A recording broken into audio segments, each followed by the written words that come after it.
Good morning, minions, and welcome to the first episode of No More Mr. Fat Guy TV for 2014. That's right, after, I don't know, what's it, just over a month's break, a month away from your screens, I've finally returned from my travels to the UK, to England and to Paris, and running through exotic locations and taking selfies in front of iconic landmarks. And so I've now finished all that, and I'm back here and able to make your the weekly videos I know that you all look forward to so much. So how are we going to kick off this new year? Well, first of all, it's going to be a massive year. I think last year was kind of a defining year for myself personally in terms of achieving that initial goal of completing a marathon. As I've mentioned so many times before on videos, on the blog and on the Facebook page, the 6 months that followed that were pretty unbelievable. Rather than just putting my feet up and thinking job done, everything kind of went into crazy mode, and there's a whole bunch of stuff that's dropped out of that. Obviously, like longer term, there's this huge, massively crazy plan to run from one side of Australia to the other, and then up a little bit as well. But for this year, it really does boil down to two. I think probably two main things. There's the Gold Coast Marathon in July was the target event for the year, where I've just literally this week just started the marathon training program that I got from Jackie of Fit Sparrow. Pardon me. So I'm working towards achieving what will be an absolutely phenomenal time compared to the 6 hours 47 I did in marathon number 1. Currently, the stated goal is to get a sub 5 hour. I'm actually hoping it's going to be closer to 4:45. And looking at the way that Jackie's got me training, I think there could be some surprises coming out of this in terms of times and paces, and just surprises for myself in terms of what this body's actually capable of. I certainly never thought it was capable of doing much apart from getting up and fetching the remote for the TV. But I'm being proved slightly wrong in the last couple of years, and I think this year is going to be no exception. The other big thing this year is the London Marathon. London Marathon's actually scarily only like February, March, 2.5 months away. But it's an opportunity that fell into my lap. It's an opportunity that was always a secret, kind of my secret dream marathon. Although I so-called hated running, I grew up watching the London Marathon. I sort of watched it every year. I watched the Olympics. I just love all that kind of stuff. Just could never do it, which is why I then went around saying I hated it. But London was always a kind of dream, and amazingly last year when I was talking to the Heart Foundation, that opportunity just really fell into my lap, and it was something that couldn't be ignored. When these things come along, you've just got to, you've got a choice really. You can go, the time isn't right, and walk away and decide that if only this, that, and the other, it could have been so much different, and you actually could have achieved something, or you could have done something, or you can just go, hey, the opportunity's there. The circumstances are not necessarily ideal, but you know what? This is something I want. I'm going to take it with both hands, and I'm going to run with it, and do my absolute best to make sure that it happens. And so really, that's what's happened with the London Marathon. I've got between now and the middle of April, in fact, probably I think it's the end of March, probably for the deadline to raise $7,000 Australian. That's in terms of fundraising for the Heart Foundation. I've also got the need to raise personal sponsorship in order to pay for actually getting over there. So it's a daunting task, but when something is worth, when you feel that something is worth going for, when something is that meaningful to you, then I guess you just do what you have to do. So there are a number of things bubbling away at the moment. Light and Easy have come on board as a shirt sponsor. Light and Easy are the company that I basically get my breakfast and lunch deliveries from. as I mean, I've mentioned them heaps of times on the blog and the page before, because they really do make my life easy. Instead of having to do an awful lot of meal preparation, and instead of having to go spending time at lunchtime trying to find healthy options that are tasty and varied and are actually not that pricey, I just get them delivered to my doorstep. So Light and Easy, it's great to have them on board, because they've been a major part of my my overall transformation so far, and are continuing to be. I also had good news while I was away. That Zucchero, the cafe that I've mentioned on they're in Victoria Park, and which isn't too far away from where the West Australian Marathon Club events, or most of them, are held. And it's a place that I stumbled into one Sunday after running a 10k, and basically had a really nice brunch in there. And it's a place I've gone to again and again and again for a bit of a post-run feed, an orange juice and a nice coffee. So because I'd mentioned them, because I love going in there after my runs, I actually contacted them online. And while I was away in the UK, they got back to me and have said that yes, they'd love to be a shirt sponsor. So that's 2 guys on board. There's a couple of more things out there that I'm just waiting to hear back on. So while there is that daunting task ahead of me, there are signs that we are heading in the right direction. And now I'm back in Australia, and able to focus on things actually here rather than just communicating remotely, then hopefully we can start to pick up pace on that. And that really, I guess the other main thing I wanted to talk about was I've done a little bit of thinking while I was away about why the page might exist, and why I continue to blog, and why I continue to do these videos. And it really, I think this year, for me personally, there's got to be more of a focus on getting my fundraising done and getting my training done, and focusing on these goals that I'm trying to achieve. So in some ways there may be a need to strip back some of the stuff that I'm actually putting out there as content. So maybe the profile section of the website might kind of just sit there without any new profiles being posted for a while. And maybe I might just streamline some of my blogging, because rather than doing all my daily like food intake and everything via blog posts, I'm actually actively using MyFitnessPal, which is proving to be a very good system to use. So you may see that there's probably a bit more of a simplification and streamlining of content across the various media. There'll probably be a lot more focus on getting towards London and getting towards Gold Coast, and then getting towards Perth-Brisbane run, and in particular Heart Foundation fundraising.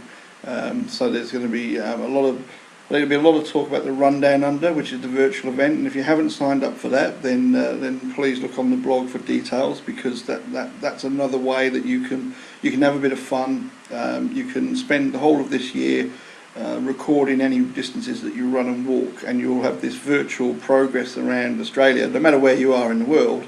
But when you sign up for that, and you get yourself a singlet and a hat and various other souvenirs along the way, and every sign up, there will actually be $10 coming back to, if you sign up as under the No More Mr. Fat Guy Club, every sign up now will bring $10 back into the coffers, which will go towards the cost of getting to London in April.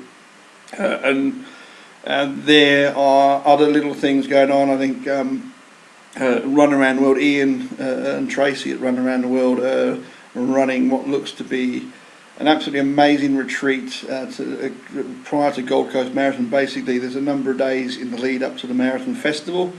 I think it's something like 5 nights, 6 days of top-notch hotel accommodation. All the meals are provided, all the transfers from airports and that kind of thing. But they've got a whole load of guest speakers lined up. They've got workshops lined up. They've got training sessions lined up.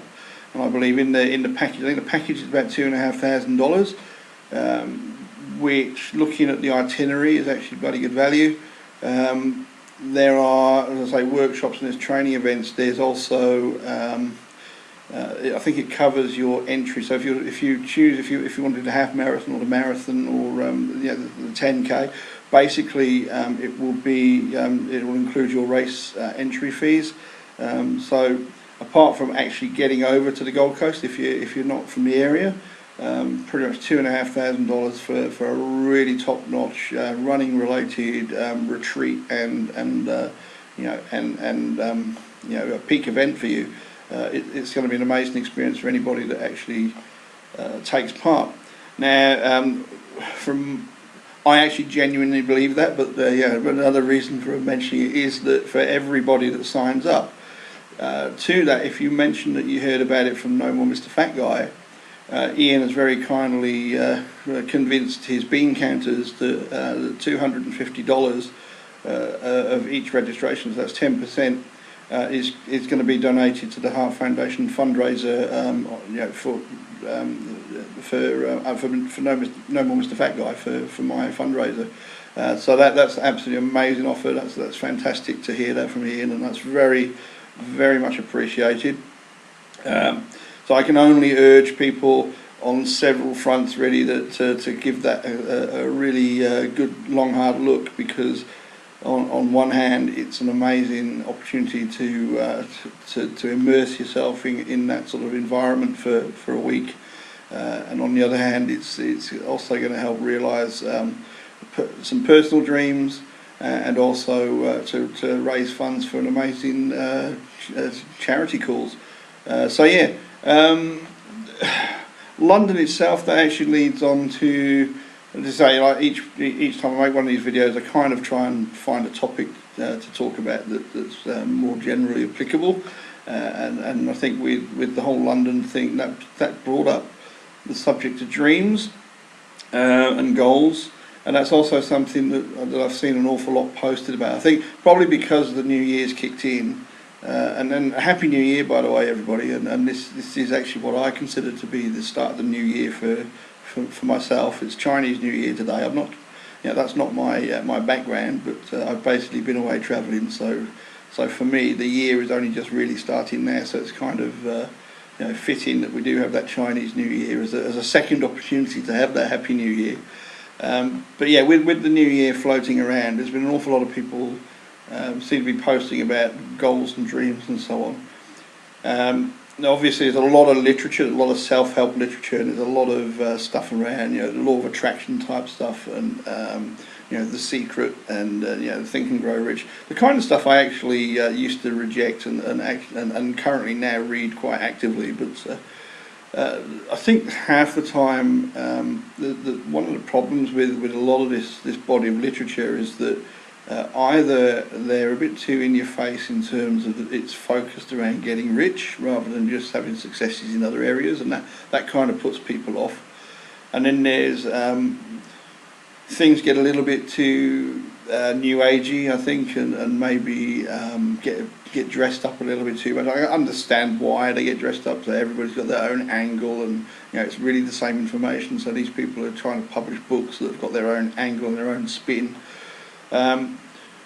But really, sometimes I think it just gets overcomplicated, because at the end of the day, I think London Marathon has been a really good example to me of how how this whole goal thing and dream thing and putting things out there and having things happen for you, how it actually works.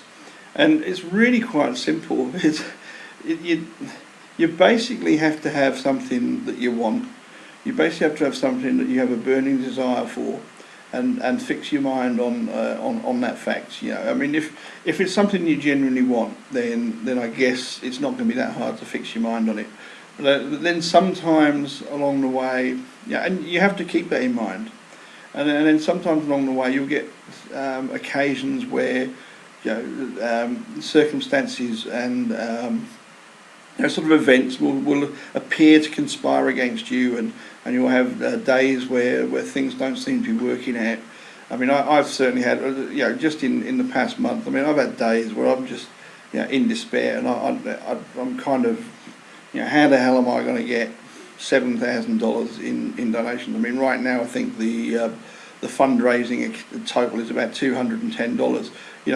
I mean, how is that going to get to $7,000? You know, and so there are days when I just, you know, you sit there and you just go, I can't see how it's going to work.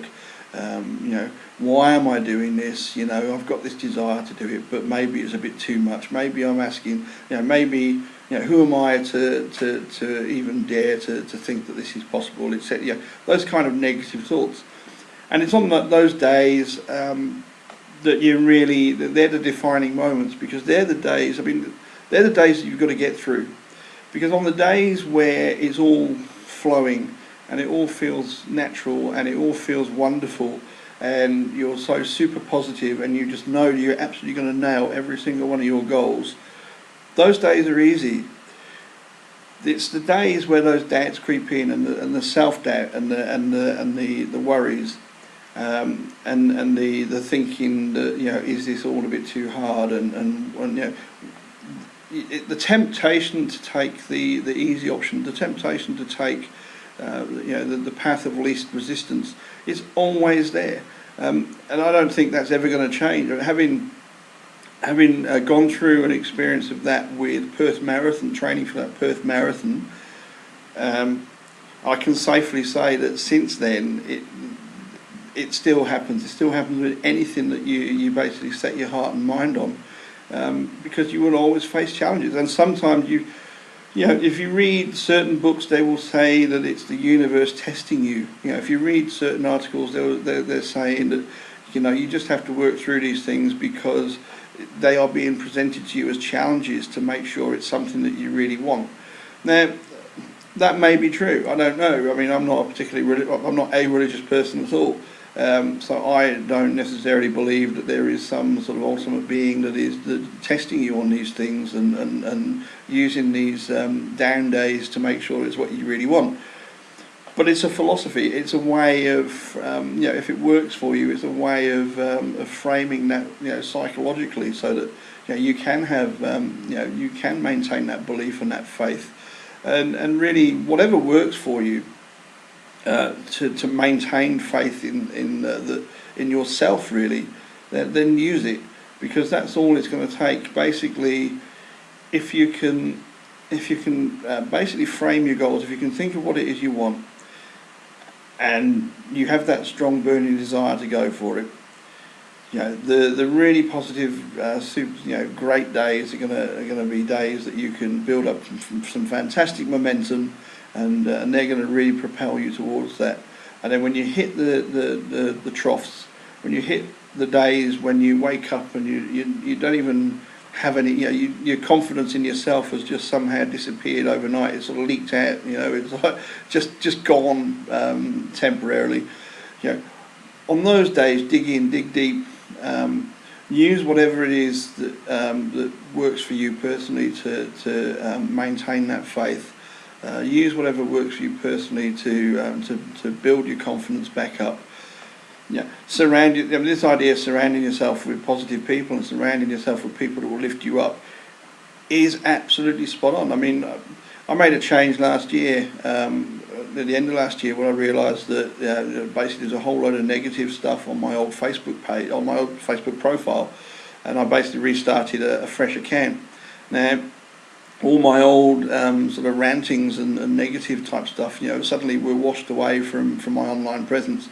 But also, I think I tended to start friending people, you know, not just people that I already had in my life, but people that I'd been meeting online that were on via the page and that kind of thing. So a lot of positive-minded running and fitness type people. So now I just pick up my phone each day and I check the news feed. There is a flow of positives. There's a flow of motivational messages with it, and there's a flow of supportive messages. If I post something and people are supporting that, and likewise, I'll post stuff in support of other people and post those comments. But just having that every day, that's like a daily dose of positive, and just, you know, being surrounded virtually by people that are lifting me up, and you know, being surrounded by people who've got that upbeat attitude. And what you'll find is that on the days when you're feeling a bit down, you know, other people that you have contact with and have interaction with, you know, they'll be having a super positive day, and that will start sparking and rubbing off on you, and and suddenly you'll not feel so bad, and then you'll kind of wake up the next day, and a lot of that confidence might have started to return. So ultimately it's about going for what you want, and never giving up, and never giving up will entail having to deal with days when you really want to give up. So don't give in to that temptation. Keep going for it.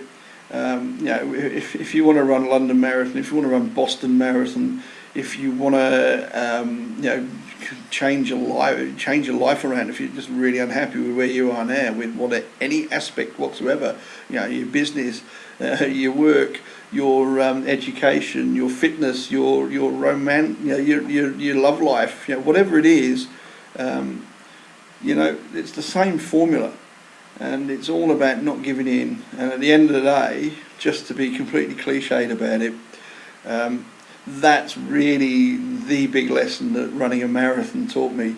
Or not just running a marathon, training for and running a marathon, because the training process is a lot longer and a lot more arduous than the run itself.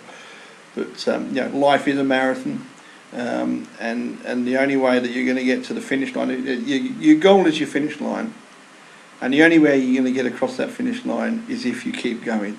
And there are going to be times during that 42 kilometres or whatever distance it is, because some of these challenges and things in life are actually more like ultras than marathons. The only way you're going to get there is to just keep going. You may occasionally have to take a break. You may occasionally have to stop at a water station. You may have to take an emergency loo break. You may have to do all kinds of things.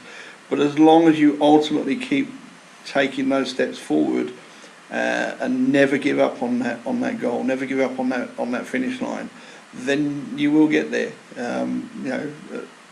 The final time that you record is neither here nor there, because a lot of the value will be picked up along the way, because the process of getting there will change you, and the process of getting there will improve your life in many ways, and actually having to go through those challenges, and when you do get to that goal, it will be so much more meaningful and have so much more value for you. So on that note, I will bid you all farewell. And so yes, this is number 1 of 2014, and I'll be back next week to talk to you again. So until next week, goodbye minions, and have a great weekend, and an awesome week of training and eating well, and some good running. So talk to you all soon. Bye.